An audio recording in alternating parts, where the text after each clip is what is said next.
Hey everybody, I'm JC from One Shot Adventures, and today I'm going to give you a review of the Dungeon Crawl Classics horror adventure on a boat, Creep, Scrag Creep, and I'll also give Game Masters a few tips on how to run it great.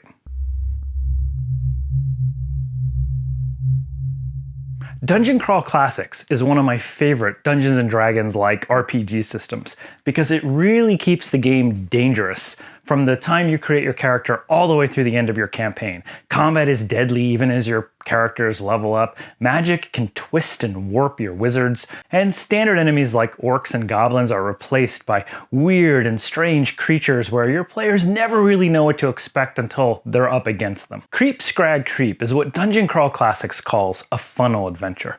Rather than each player taking one character into the adventure like in most RPGs, players are handed 4 randomly generated zero-level characters.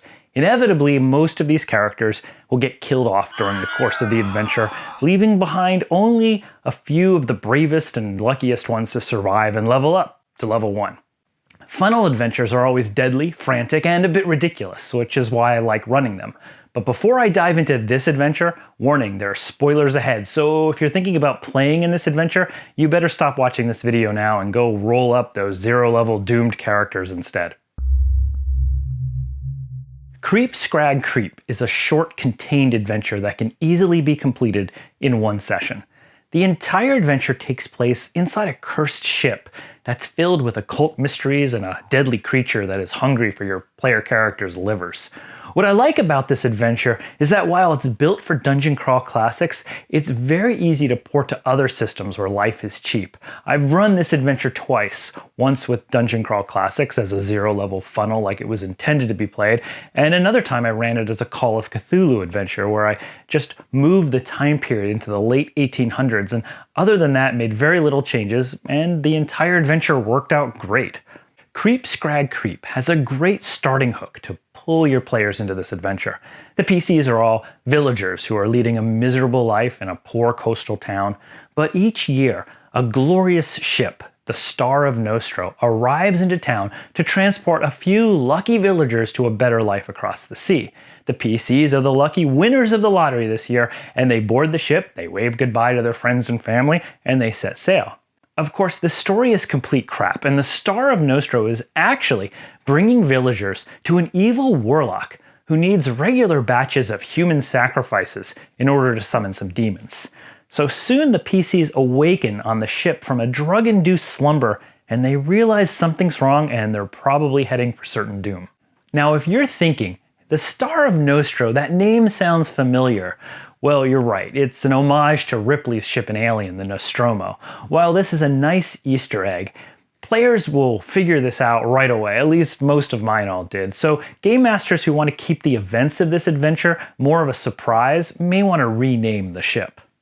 The PCs awaken to find themselves chained up in the hold of the ship, and, well, they're already getting eaten by some creatures. Let's listen to the opening of this adventure. To add to your misery is the gagging odor of rot and dank earth. It's easy to spot what reeks of decay over half of the passengers. Aspirational miners like yourself and similarly shackled are starting to burst from the bloat of death. Suddenly, someone shrieks out in terror, turning towards the noise. You see one of your shackled neighbors struggling against a small black dragon.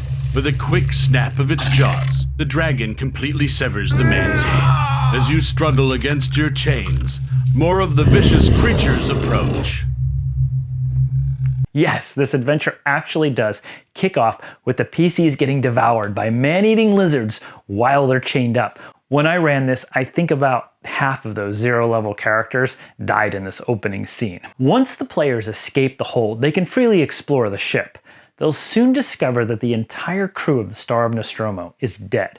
The rest of this adventure really plays out as a sandbox, with the PCs able to wander around the ship, discover what happened to the crew, and eventually try to escape.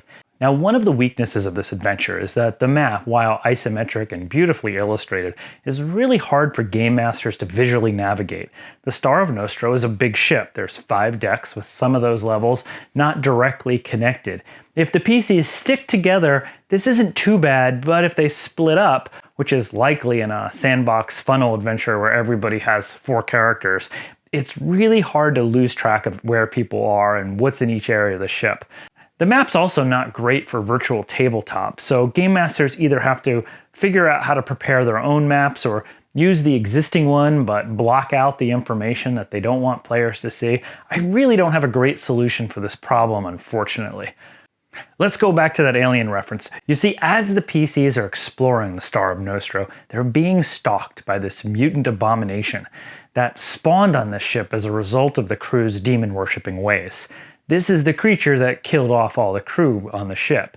The creature is slowly maturing and getting more powerful, and it's really motivated by the need to protect its eggs, which are at the bottom of the ship. Oh, and it also needs human livers to nourish itself. This creature is the main antagonist of this entire adventure. He shows up every now and then, tries to kill one or two of the PCs, steal their livers, and then he vanishes underneath the ship. So game masters, knowing when to attack the PCs during this adventure is a bit of an art form. This abomination is really deadly. He's mostly immune to harm, and so whenever he shows up, it's almost guaranteed that somebody's going to die. While the adventure tries to give guidance on when to attack, you really want this creature to attack about 3 times before the big boss battle at the end of the adventure. Any more than that, this creature is just going to kill everybody way too fast, or the adventure is going to become too repetitive. Less than 3 times, the adventure will lose some of the tension that it's trying to go for. There's also no real guidance in the adventure in the event that the players try to get clever with the creature. For example, maybe they try to trap him, or maybe they barricade themselves up in a cabin and refuse to ever come out. Well, to deal with all of these issues, I made a couple small changes to the adventure to make the abomination a little bit easier to run. First, I actually included the creature in the very first encounter. You know, the one where the black lizards are eating the players' faces while they're chained up? I described one of those lizards as more menacing and hulking than the others. I also took time to describe how it ripped out the liver of its victim before it made its escape. Putting this creature there at the very beginning helps the PCs realize that from the very first moment of the adventure that there's something dangerous out there on the ship that they didn't get during that very first battle. After that, I just looked at the clock, and every 30 to 45 minutes I had the creature emerge to try to claim some new victims. In an adventure like this, where everything's self-contained, you can kind of use the real-world clock to match the game world. It kind of works out when the players aren't traveling to lots of different locations. So the next time he showed up, he was still the younger version of that creature, the one that looks like the lizard. The next time, he evolved into that bigger, more adolescent version. And finally, at the end of the adventure, he was that giant 9-foot monstrosity that the players knew that they had to kill before they would ever get off the ship. To keep the adventure moving and to prevent the players from just barricading themselves somewhere, I made it clear from the beginning of the adventure that the ship was listing. This new threat added urgency to the adventure, and it gave the players more reasons to fully explore all parts of the ship. Suddenly, going down to the bilge room made a lot more sense, because the players decided that they had to get rid of some water on the ship. Of course, the bilge room is one of the most dangerous places in the ship to go, but this added a reason for them to go down there and hope that they found something that could keep the ship afloat for a little longer. Eventually, the players can attract the attention of a nearby pirate ship and try to escape the Star of Nostro. As written, the adventure says the only real way the PCs can notice that pirate ship is if they climb up to the crow's nest and use a spyglass, or if they light a lantern on the deck in the middle of the night. But the problem with this is that when I ran it, one of my players did go to the crow's nest, but he didn't see anything. And then he never went back up there again. And my players are definitely not going to light a lantern on the deck in the middle of the night when they're being stalked by a giant abomination. That seems like a really bad idea. So when I ran this adventure, I ended up making a couple of tweaks to that. I just had the pirate ship appear on the horizon about halfway through the adventure. And when you do this, the challenge now becomes, how do you signal that pirate ship? And there's lots of interesting ways the players can come up with to do that. In fact, one of my player groups came up with a really smart idea of raising a white flag of surrender on the Star of Nostro to attract the pirate ship to come closer and take it over. I thought that was pretty smart.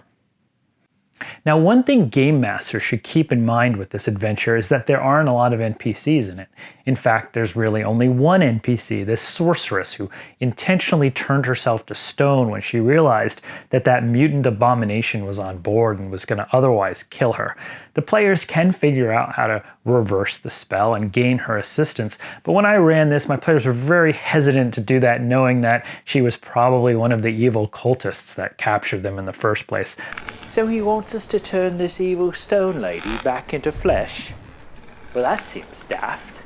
So it's definitely not guaranteed that your players are going to ever meet this woman. Without NPCs, this means that a lot of the cool backstory to the adventure is imparted to the players through ship logs and diaries. And while these are cool, they can be quite lengthy and dense, so I really suggest the Game Master create handouts for these so that players can pass them around and study them and kind of figure out a little bit more of what was going on before they got on the ship. Because the adventure doesn't include these handouts, you can either create your own or download them from the creator's website. I posted a link in the description below. The ship's also chock full of fun stuff to surprise your players. There's demonic pigs, a water kobold that protects the vessel and can be summoned through a sea shanty. There's cabins full of weird nautical magic stuff. The adventure really does a great job creating atmosphere. I've always said that haunted house style adventures are really hard to write because they need three things to work. They have to be open-ended, they have to give players a rich backstory that explains all the weirdness, and finally, they have to have enough atmosphere that keeps all of your players entertained even when they're not able to switch between locations. Scrag Creep pulls all of that off really well, which is why I recommend it not just to Dungeon Crawl Classics players, but also any game that does horror well. While it does require game masters to do some extra work and improvise to keep the tension really high, Scrag Creep is a really fun, tight adventure that packs a lot of entertainment into 16 pages.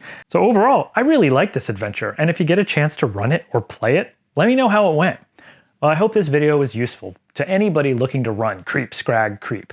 If you like this video, please hit the like button, and I'll see you soon.